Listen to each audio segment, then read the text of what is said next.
Joining me now is Ben Dunton, the Senior Director in Slalom's Public Sector Health and Human Services practice. Ben, how's it going? Thanks for being with us at the IT Modernization Summit. It's going great, Jake. Thank you very much. Excited and honored to be here and talk today. Yeah, so all day we've been talking about IT modernization. We've been talking about both the challenges that it presents, the opportunities that it presents, and I want to with you. I kind of want to take it to a very specific spot. Let's sort of talk about this moment in time, this specific history. States are on the verge of having to comply with a pretty massive deadline on January 1st, 2027, for the community engagement verification requirements for things like SNAP and Medicaid and all of the above. And so, tell us a little bit about that challenge, right? What is the urgency in that deadline, and tell us a little bit about what those requirements entail and what it means for states who are trying to get this done. Yeah, I'll do my best to translate policy as a technologist from solving the problem right now. You stated it. So effective January 1st, 2027, states have to really do two challenges are ahead of them. The first and sort of biggest is they currently have all of their benefit receivers that they need to be able to verify whether it's work, education, or volunteer based off of the new federal guidelines for states to be reimbursed for their from the federal government for the benefit systems and services that they provide to their residents. So that's day one, like January 1st, can Mariana has she through 2025 is she currently in compliance, if you will, with those new requirements? Then there is for anyone that new wants to come in, they need to be able to onboard them and provide the same eligibility information. So there's a lot more rigor and structure, if you will. And I don't want to say a lot more because the states all have their policies and procedures, but there's now a hard requirement that the federal government has laid out to be able to receive reimbursement. And so they need to be able to tell Mariana what is her current situation and what is she eligible for.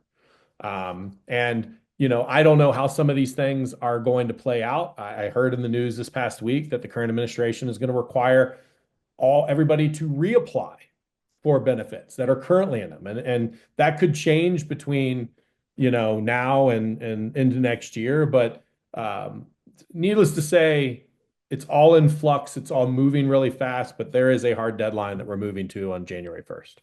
And so, I think if you look at history, you look at especially recent history, right?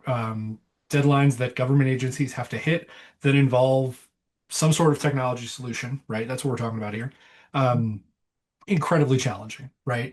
I mean, you might be if you're not a CIO or a government IT leader or a business leader even in government, and you're looking at the calendar, you're like, wow, 2027, that's still pretty far away.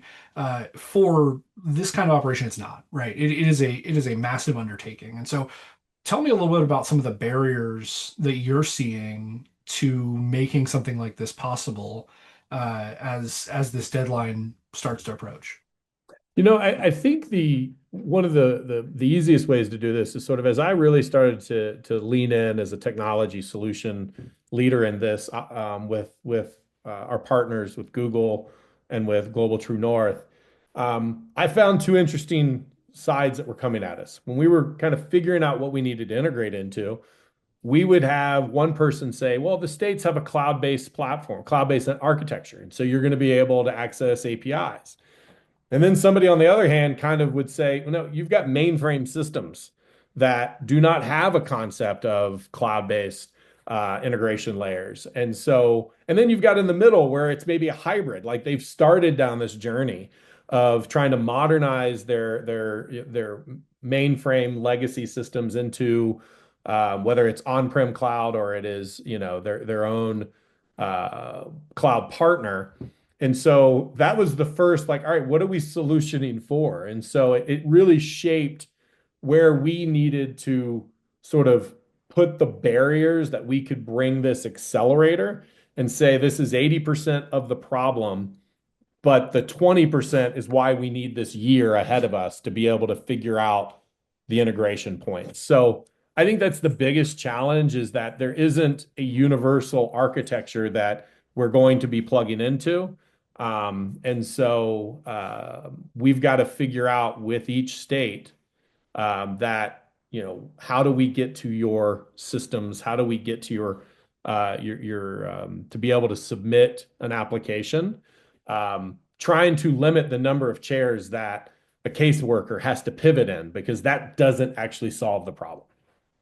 It's interesting. It reminds me of the the long set adage in state government, which is if you've seen one state, you've seen one state. And it really, that really is a good point there. And so, when we obviously, again, we're here at the IT Modernization Summit, we're talking about sort of modernizing these processes. So whether a state has that cloud infrastructure and APIs to plug right into, or they're on the mainframe, what's different about this project at this time in sort of government technology era? Yeah. What are you seeing as you embark on this? So I think one of the differentiators is really the partners that we're starting with. So you have Slalom here in the middle, and then you have Google and the Google Cloud Platform and their phenomenal Gemini family of models. Recently launching the Gemini 3 model that is getting, quite a bit of great publicity. I even think, Sam Altman, the CEO of OpenAI, tweeted or X'd, whatever the posted, whatever it is these days, that hey, this looks like a really great model. Congratulations, Google. So we have a phenomenal partner in Google that is bringing cloud infrastructure, but also bleeding edge, state of the art generative AI models that really change the art of the possible.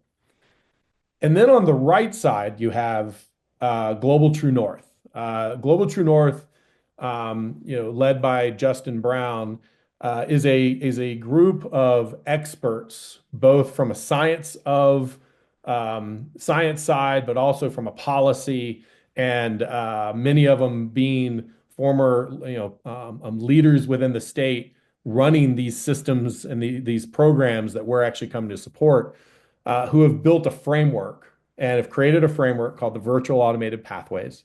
The Virtual Automated Pathways is based on the science of hope, which is a research that was done that really kind of establishes how can you take someone that is in need, whether it be on one of many pathways.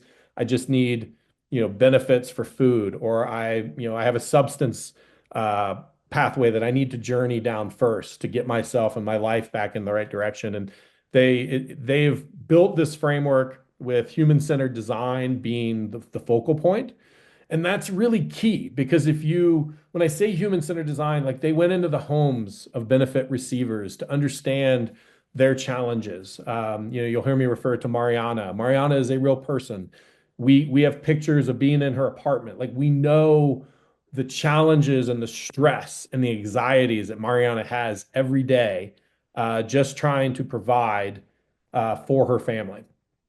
And so when you look at that unique opportunity, you have deep, deep expertise from Global True North. You have world-class cloud infrastructure and generative AI models being provided by Google. And then from Slalom's perspective, what differentiates us is that, we bridge both that business and the technology side, but we do it with how I feel. I don't want to speak that others don't, but like every day that I get to work with my colleagues, we do it with a way, with an empathy and a passion that I think really resonates when you are talking about such a unique, a critical, high stress, whether it's the state or it's the resident. Right now, it is a very high stress situation, and so I think when you pull all three of those together, the platform that we're building that we can talk about as well, it really is a differentiator in, all right, we've got a deadline that the states have to meet. How are we going to get there successfully? I think we've brought together a group of success. That's so cool to hear. And I think one of the one of the things that's really interesting to me about that is exactly what you were touching on there at the end, right? So, so often in government, we have deadlines, we have compliance, we have things that we need to adhere to and be ready for. Um, but but only recently, with the advent of modern digital services and in some cases with AI as well, have we actually been able to take that and further that. So, okay, fast forward to 2027. We've met the deadline. We've gotten it all done. What does this kind of work and these kinds of solutions, what does that open up for people now? What can people do in the future now that this is in place? That's what, I think is the most, passionate. As a career technologist, it's not often that you get to work on something that can be so impactful, not just for that point in time, but then continue to grow and improve. And the platform at its base layer, what it is intended to do is really remove the administrative burden that sits not only on the resident. So whether it is like the stress of what the resident has to do to like just upload and prove. I mean, they're we need to make that easier. And so that is what this AI platform will do. It'll take the documents they're uploading and it will give you a confidence score to the case agent that says, look, we're 95% sure, we're 90% confident this is a driver's license, and here's all the information, and it's verified. Or that here's a work upload, whether it's volunteer, handwritten hours that this person volunteered at their local food bank, but it's now human written. And so that time, that burden on the caseworker, I heard last week, don't hold me to this number, this is obviously going to vary, but that the average workload or caseload for every caseworker is over 800 residents. And so if you're having to verify volunteer documents, education documents, work, there are some integrations they have, but what those caseworkers aren't doing is the passion of their calling to their career, which is really making that human connection and connecting with that resident in hopes of being able to help lift their position and be able to ultimately, the goal is to get off of benefits and be able to be self-sustained. So the platform is built day one. We got to be able to answer the work verification. And this is where Gemini comes in and the prompting that we're building to be able to put the foundational boundaries or sort of guardrails on the interaction with the Gemini, pulling in data specific to that state that is on their eligibility requirements, ensuring that that's along in the grounding data of those requests to the AI and really getting from that, we'll call it pre-screening, discovery to, okay, now you are eligible, you meet eligibility, but now we need to actually upload the documentation and you need to submit the application. Got to do that day one. But here's where it gets beyond that. So the pathways are, is built, that framework is that there are multiple pathways. Someone may be on that pathway or just they need immediate help.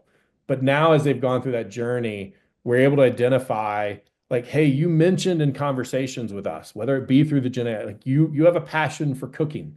So here is a culinary school that is partnered with the state, and we would be able to help them submit their application into that school, and then we can track that. Now they're getting that education is extending, and potentially to be able to lift them from an economic point of view of where to move off of benefits.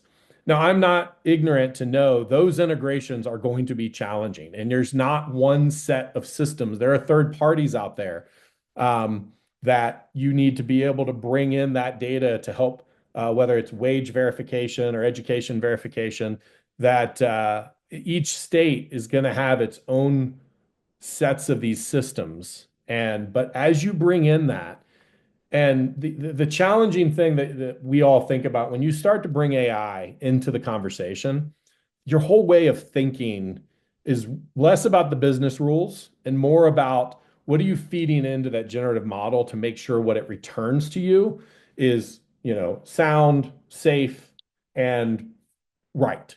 And so that's where I get excited. We're building this modularly to build new pathways. So let's build an education pathway. Let's build, a drug or recovery pathway, like how we can start to add these modular pathways that are already a part of the framework, and by leveraging the prompts and the Gemini model and all of the technology that Gemini provides. Ben, I mean, this is so cool to hear after being in this space for over a decade and seeing all the transitions as digital services have grown and AI has grown. It's cool to see this cohesive vision starting to actually come together with real applicability. Yeah. Thank you so much for being with us today. Thanks for sharing all of this, and look forward to hearing more from you. It's great. And Jake, I want to end this with one more thing kind of popped in my head. What's differentiating sort of how we're approaching this? We're not looking at this as a closed system. AI is moving too fast for us to build a system and then have all of these n different of integrations and still the value be given there. So what is different about this partnership is we're bringing the platform and the source code to the states. The states will own and have the source code. If they want to manage it all themselves, absolutely they can. We will, as a partnership, be here to support them, and they can continue to engage with us to advance it. But I think something that's different here is we recognize the flexibility in these pathways are going to be different for each state. I think you said it earlier. If you've seen one state, you've seen one state. So we're bringing this to, we're not going to lock away as a software as a service this solution. We're going to bring the states the solution. We're thinking creatively about how we could have sort of a community open source where we can bring the modules and the adapters from each state into this community open source, and others can benefit from it by being a part of this collective community. But that's the last thing that I want to say is that the people that I've been working with and had the pleasure to engage with, they've got deep passions and this has been their life calling. And as a technologist, I'm getting the pleasure and the opportunity to sort of look at this challenge as an opportunity to leverage the great efforts of Google and their models and Slalom and Global True North, and really do it differently for the state. So sorry to kind of add that there at the end, but I think that's different and it's important because yeah, that's just No, feel free to do I it that way. appreciate that so much. I think it's a really important thing to add, and like I said, we're going to be following this and seeing how things progress as we get toward that deadline. But for now, Ben, thanks for being with us. I appreciate your narrative and your story here, and look forward to hearing more soon. Thanks a lot. Have a great day. And to our audience, stay tuned for more from today's event.